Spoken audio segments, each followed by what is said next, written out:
আমরা তাকে ডাকি এই ভ্যানগাড়িওয়ালা। একটা মানুষ যখন ট্রাক চালায় এই ট্রাকওয়ালা না। পৃথিবীর কোন মানুষ ব্যক্তিত্বহীন হয়ে জন্মায় না, প্রত্যেকের আত্মমর্যাদা আছে।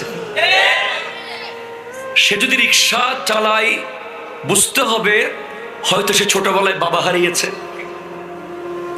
অথবা সে লেখাপড়া করার সুযোগ পায়নি, অথবা তার অ্যাবিলিটি ছিল না, অথবা তার ব্রেন অতটুকু কাজ করে নাই, সে লেখাপড়া থেকে ছুতো হয়ে গেছে, কিন্তু সে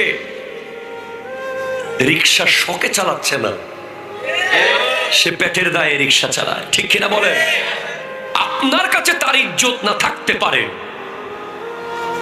কিন্তু আল্লাহর দরবারে তার পরিচয় হলো সেও আল্লাহর বান্দা।